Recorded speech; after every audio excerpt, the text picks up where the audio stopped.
of my favorite gets always, the editor-in-chief for Midas Touch. Of course, we're talking about the awesome Ron Filipkowski joining us right now on the program. Ron, it's good to see you again. As always, my friend, how are you?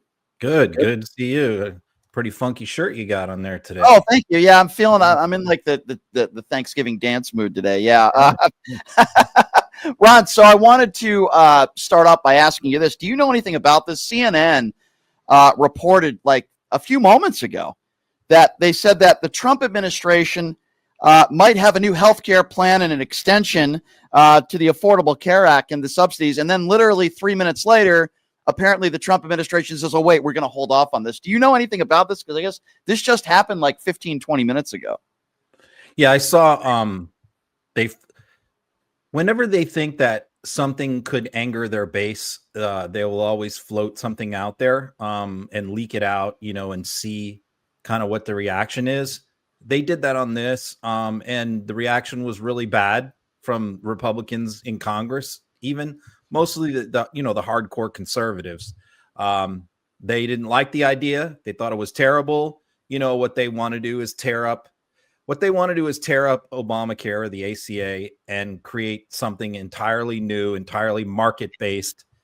That's basically going to screw over people with pre-existing conditions or people without much money. They don't want to put a Band-Aid on the ACA. They don't want a temporary solution. They don't want to, because what they also know is most likely you're going to have a Democratic Congress in 2 years. So if they give them this temporary reprieve, then it's never going to end up getting repealed, which it most likely will never end up getting repealed anyway. But that's what's going on. The reaction they got from their own side was really bad to this proposal. So what do you think they're going to do now? Go behind closed doors and try to come up with another proposal that meets the needs, I guess, of MAGA Republicans? Like, what do you think is the next step for them? I mean, the problem is you have so many of these not moderate Republicans in swing districts, vulnerable districts, and the number of those increase seems like weekly. I can remember when the Democratic National Committee put out their list of targeted districts maybe like 6 months ago, and there was like 23 swing districts. Now I think there were close to 40.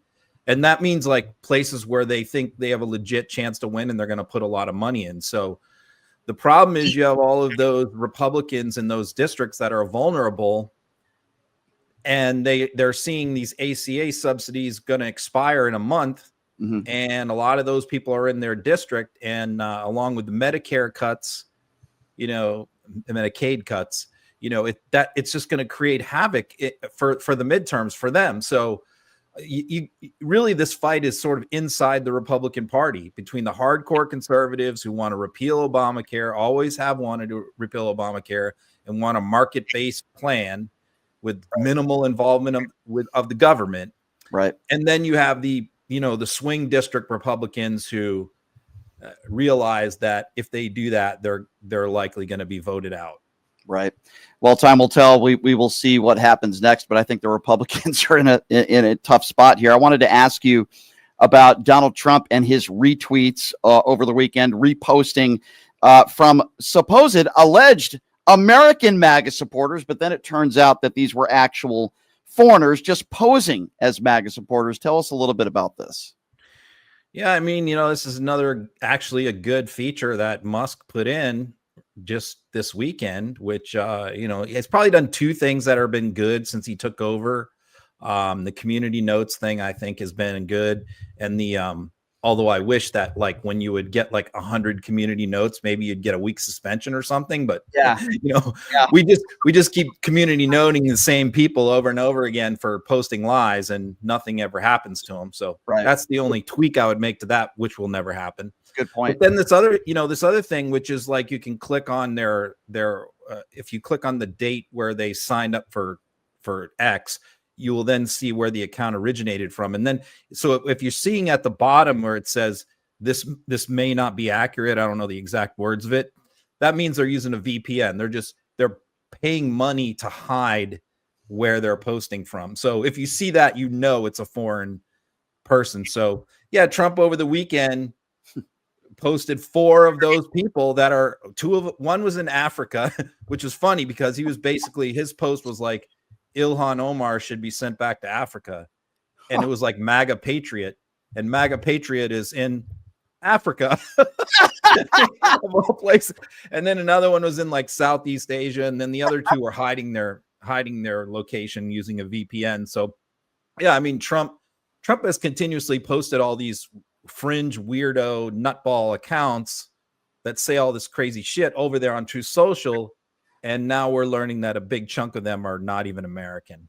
Shocker. What a shocker. So all this is going on. I think you would find this just as repulsive as I would, as somebody yourself who served this country honorably. We both obviously have a lot of respect for General Kelly. What do you make of the threats from not only Donald Trump, but also Pete Hegseth that I find utterly despicable? What do you make of what has transpired here over the last few weeks? Yeah, Kelly is a retired Navy captain, which is basically like the equivalent of a colonel in the Army. So you gave him a promotion to general, but he's not quite. He was close, but but he was also an astronaut and also highly decorated combat veteran. So yeah, him and 5 other Democratic reps put out a video because Trump has highly politicized the military. Both him, Vance, Hegseth constantly give partisan political speeches in front of active duty troops, trashing Democrats repeatedly, which no president, no secretary of defense has ever done before in American history. And so these vets put out, a video that basically said, look, we got to keep politics out of the military. And if you are given an illegal order, reminding them under the Constitution and under the UCMJ, your oath is to the Constitution of the country, not to the president, not to the commander in chief. So if you're given an unlawful order, you have the right to refuse to follow it. And the reaction to this has just been absolutely bonkers from Trump and Hegseth, completely over the top, which to me should send alarm bells to everyone. Why would you be that upset over 6 members of Congress telling people they don't have to follow an illegal, unlawful order? Now, no member of the military is gonna take that lightly. In other words, like refusing to follow an order is like a massive, massive thing that can put you in a military prison. Right. So in order to do that is a grave responsibility. It's a serious thought. But I think of like the My Lai massacre, in Vietnam, where Lieutenant Colley had his troops massacre an entire village of over 100 Vietnamese, and he was court-martialed and put on trial. What they're talking about is like things like that. I mean, if Trump orders you to fire on protesters, right, it's your obligation not to do something like that. Of course. But there's all kinds of things like that. So now what Hegseth has done today is said that he's now investigating Mark Kelly as the only retired military person in that group, and may reactivate him, put him back on active duty, and court-martial him or reduce his rank or something like that. This is one of the most distinguished military heroes in our country's history and a sitting United States senator. And you have this drunken fool that's now following a draft dodger's order to go after Mark Kelly just because he put out a video telling troops that to follow the Constitution. And aren't they mischaracterizing what these 6 members have actually said? And as you stated correctly, it is to not follow illegal orders, but yet Caroline Leavitt and so many in the MAGA base are saying, well, they're saying to not follow the orders of the president of the United States, but that's not what they said. I mean, Caroline Leavitt is completely mischaracterizing what was in that ad. No, look, these aren't stupid people. You're talking about United States senators and members of Congress. Not only that, you're talking about some of the most level-headed, moderate, probably the most conservative Democrats in Congress in this video. Jason Crow, Alyssa Slotkin, Mark Kelly. I mean, you're talking about like not progressive crazies here, right? You're not talking about far left. We're talking about probably like the most moderate Democrats that are in Congress. So they didn't make this video like crazy, radical people. I'm sure they put a lot of thought into it. And what they said was very carefully written. They all said exactly the same thing. And it was very limited in scope, but to me, the overreaction by Trump tells you the problem. The problem is that they want to seize political partisan control of the military. They have been, and I've talked about this on your show and others, they have been conditioning members of the military to ignore that wall of not being partisan, not getting involved in politics, not getting involved in domestic issues. They have been systematically tearing that wall down between politics and the military. And so when these people come along and say, look, this is dangerous, that is a threat to their plans, because their plans for the military is to use them on American citizens. And that's where this comes into conflict.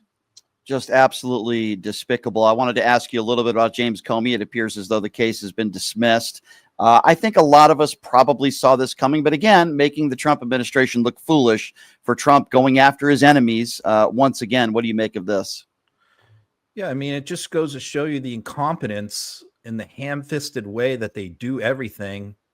The interim, what the opinion said, and I read it, from the judge. And keep in mind, this is a senior judge from South Carolina. This is not like, again, some radical lefty here from San Francisco judge or Massachusetts or something. This is an old guy from South Carolina who's Correct. Senior judge who was appointed to handle this thing because it was so controversial. And the ruling is pretty simple. It just says you can appoint the attorney general can appoint an interim U.S. attorney for 120 days. That person must be confirmed by the Senate within that period of time.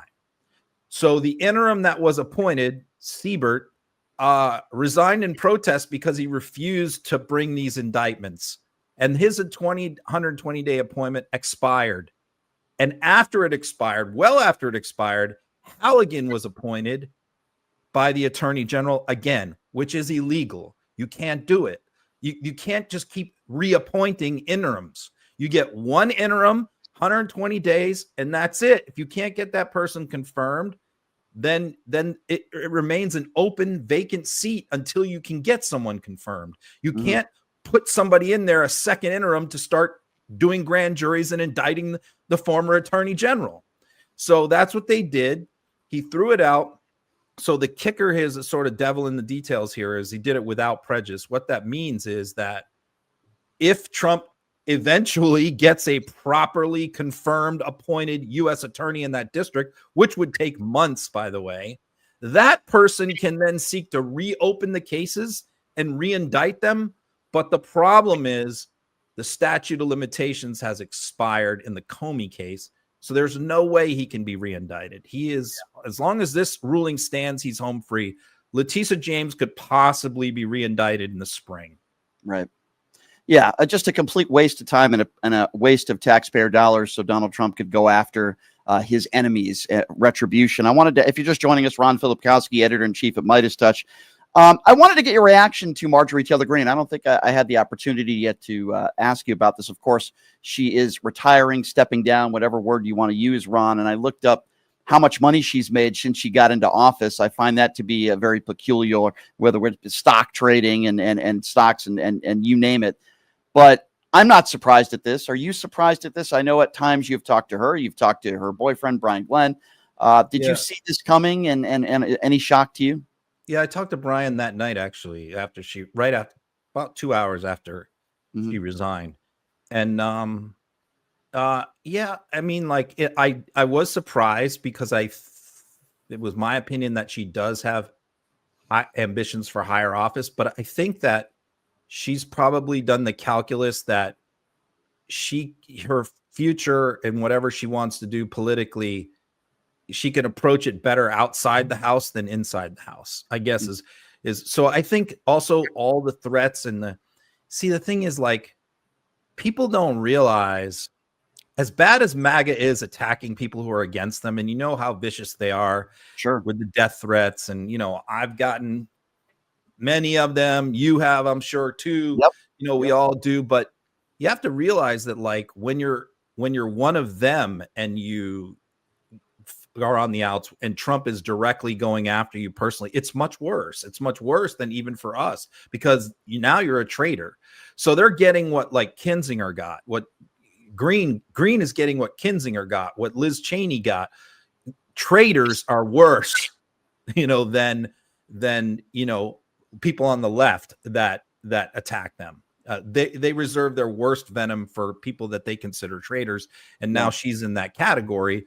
Although I will say there's still a lot of the MAGA base that 100% supports Green and is baffled that Trump went after her like this. A big chunk of the MAGA base. So it's not like everyone is turned on her because Trump told them to. That's not true.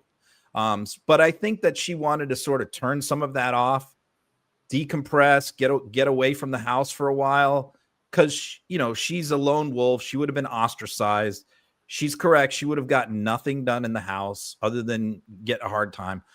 I don't think we've heard the last of her. I think she'll certainly be back, and I think that probably you're going to get somebody just as bad or worse representing that district. Yeah, I don't disagree with you, Ron. And again, this is just speculation, but we look at public records and the money that Marjorie Taylor Greene has made since she took office, upwards of tens of millions of dollars. Yeah. And again, I know this is speculation, but is her stock guy really just that good?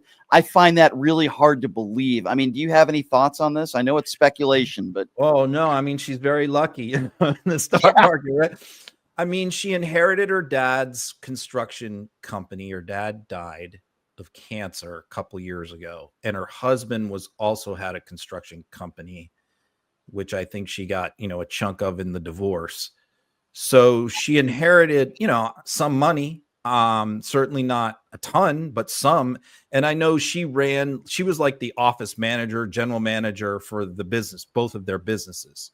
So, I think her net worth when she went into Congress was a few $100,000, maybe close to $1 million, something like that. Yep. But now it's like 10 times that. So yeah she's invested very well. But I mean, it's not an unfamiliar story for people in both parties. You could say the same thing about Pelosi. She's defended herself by saying that was all done by her husband and he's a great investor. Bottom line is I am 100% in favor of banning stock trades.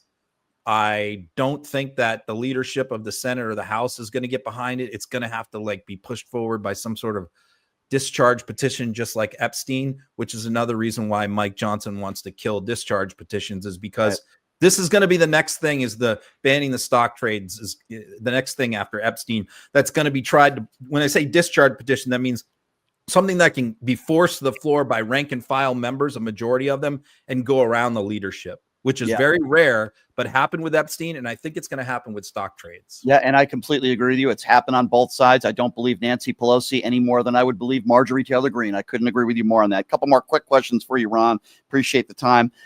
This supposed deal with Ukraine and Russia, where pretty much Russia doesn't have to give up anything, and it puts Zelensky in a horrible position. It seems like that has fallen through as well, and I don't blame Zelensky for not signing on to this. And of course, the Kremlin want to go with the Trump original plan, which is, by the way, absurd. You're basically rewarding an evil, murderous dictator for invading our allies. What do you make of the situation where it's at right now? This is just crazy and insane. I've written just tons about this over the last few days with my European sources cited throughout. It's pretty clear what happened here. The head of Putin's money guy, the head of the Russian Sovereign Wealth Fund, basically planted this story, brought this plan to an Axios reporter, passed it off as this is the U.S. plan. In other words, I'm leaking this to you.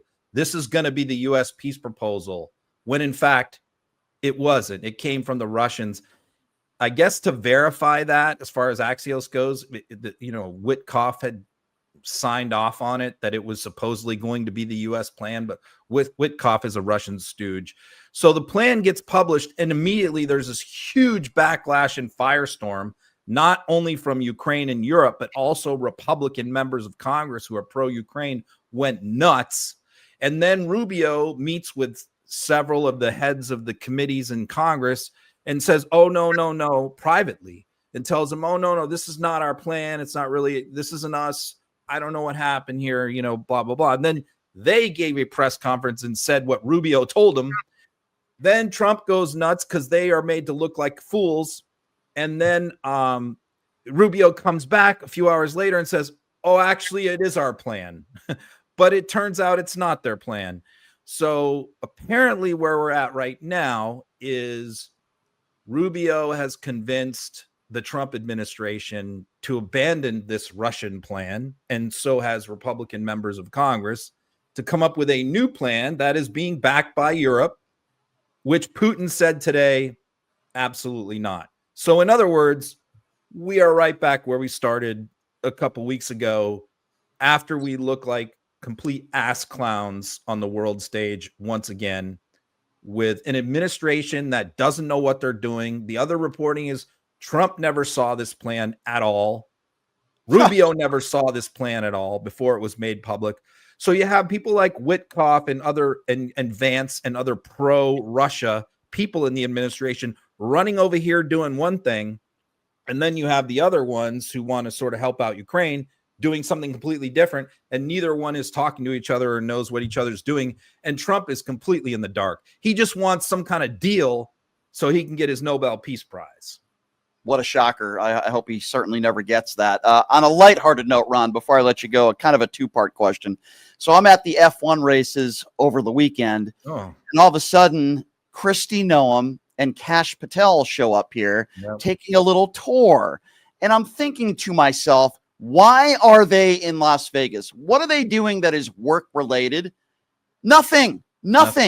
They're here just taking a tour, going in the Lego pink Cadillac and walking around. And I'm like, what the hell are these people doing here? Like, I get it. There are celebrities here. I saw Magic Johnson here, Jay-Z and Beyonce. Okay, great. They're celebrities. They're having a good time. Some of them have a lot of money invested in F1. What the hell is Kristi Noem and Kash Patel doing here? It drove me nuts, Ron. It drove me crazy. It's literally like the same day. I think it was New York Times broke the story that Kash Patel has been using elite SWAT units to guard his girlfriend, to provide security for his girlfriend all around the country. And he even took members of that unit to their trip to England when they went to England, and he brought his girlfriend along. They had FBI SWAT team people in England picking her up at the airport and bringing her to his hotel. Yeah, and now they're in Las Vegas. And Noem, we know Noem's travels. Noem's constantly traveling around the country. So the two of these people are just look in every single department, whether it's Hegseth, Noem at DHS, Patel at FBI. These people are not really running their agencies, okay? Because how do we know this? I mean, who represented the Department of Defense in the Ukraine negotiations? The Secretary of the Army, Driscoll, because they don't trust Hegseth to be anywhere near anything important. So same thing with Patel.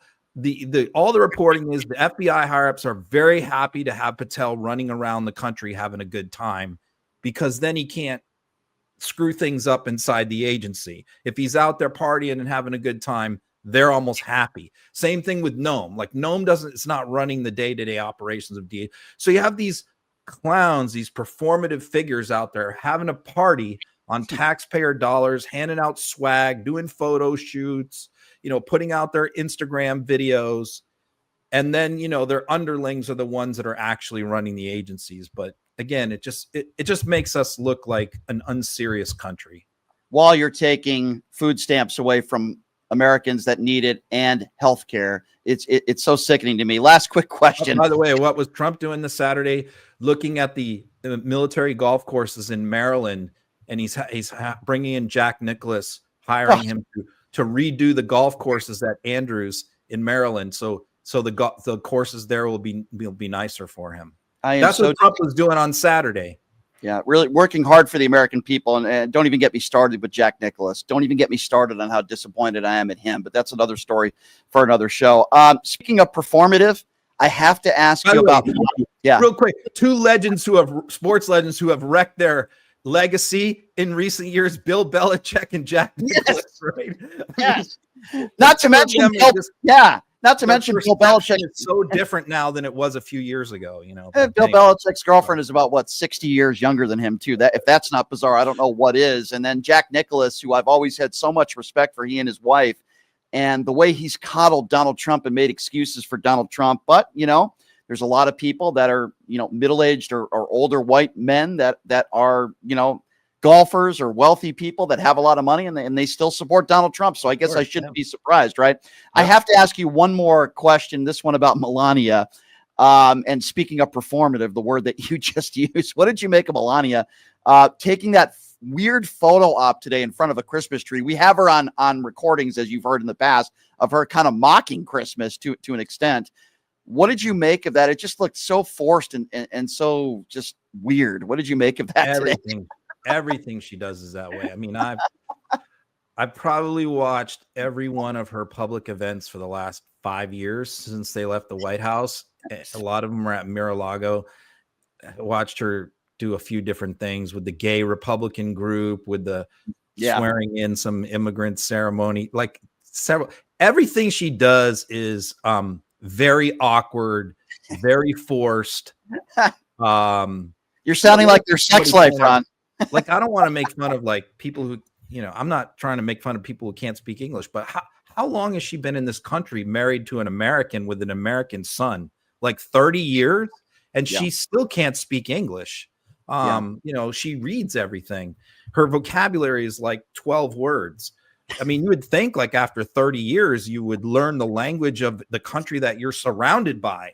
You know, it's not like she's just visiting, but, you know, everything she does comes off as like a contractually obligated arrangement, you know, where she's sort of forced to go through it. You could tell she doesn't really want to be there. Her whole life is just like pretending to be happy. And like it becomes increasingly in public, and it becomes increasingly difficult for her to hide that she's not. That's the feeling that I get every time I watch her. And, you know, the other weird thing is like MAGA reaction to her, because MAGA has her on the highest pedestal, and they are absolutely convinced that like the two of them are lovebirds, and they're having a love affair for the ages, and they adore each other, right? When it's so obvious to like any non-cultist that she loathes him, that she can't stand him, but it's part of her. Not that she's like good and he's bad. They're just different shades of the badness. But it's obvious that she can't stand him, because every time sort of he turns around or she doesn't think she's on camera, her whole expression changes. And she won't even hold his hand. She won't even hold his hand or kiss him. We know from we know from recordings, she doesn't sleep in the same room, by the way. And we know from recordings that, you know, Melania hates Christmas. She's not into it. She's not into the holidays. She's not a festive person. But now she's back in the White House, so she once again has to pretend to like Christmas. I remember when, you know, I can't ever remember the two of them together on a Christmas, Melania and Trump, outside the White House. Because every Christmas, I always check in, what are they doing? Because I always want to know, is Trump going to church? And the answer is no, he is never going to church on Easter or Christmas. So I always check that. And Melania is always like in New York and he's in Palm Beach. They're never together on holidays. But the excuse is she's taking care of Barron. Isn't that the excuse as to why she's not in the White House? That's the excuse. But I think that even Barron doesn't live with her anymore. I think he's in college. He was in college, but I don't think he's in college anymore. Oh, I didn't know that. Okay. Yeah, because I think he made his like $40 million on crypto, and I don't think he's going to class anymore. I think he moved to DC or something, moved back, and she's mostly in New York. But again, she comes back for the things that are in her prenuptial agreement. I'm sure she has written in there that she has to do a certain number of appearances a year and pretend to like him. Ron, it sounds to me like you haven't bought her book. Is that a fair assumption? I wonder who has. I mean, it doesn't sound like you bought her Christmas ornaments either. You know, the crazy thing is, like, you know how like when you do an autobiography, almost everybody, when they do the audio book, reads their own book. Right. You know, she used AI. She didn't even do it. She didn't read her own book, her own audio book. And she didn't. And I could see like, okay, maybe you'd like hire someone with a Slovenian accent to sort of sound like you. She used AI to do her audio book. It's not even like human being. Yeah, I did read that too, and that was a little bit surprising to me. But I guess because you mentioned she only has about 12 words that she uses, so I tend to not be surprised at that. Ron, before I let you go, I'm sure you're not going to be talking about her book. What do you got going on in your Substack today? There's a lot to talk about. The Republican mass exodus from Congress. A lot of them have already announced they're leaving, including Greene. And there's some reporting today by Punchbowl that there's going to be many other Republican House members that are announced very soon that they're leaving. And if some of them wait until the end of their term, that's one thing. But look, if like 3 of them leave, then Mike Johnson's not the speaker anymore. So, that's a little dicey. Writing a little bit about Dan Crenshaw's drunken escapades down in Mexico, where they disbanded his committee in Congress after creating an international incident down there. AI propping up GDP, and the fact that like a huge percentage of our economic growth numbers right now are coming directly from AI and crypto. So it's almost makes it as bad as the numbers are.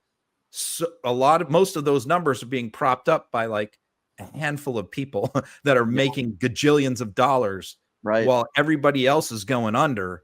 So I'm sort of writing about that because they canceled the third quarter GDP pre-report today.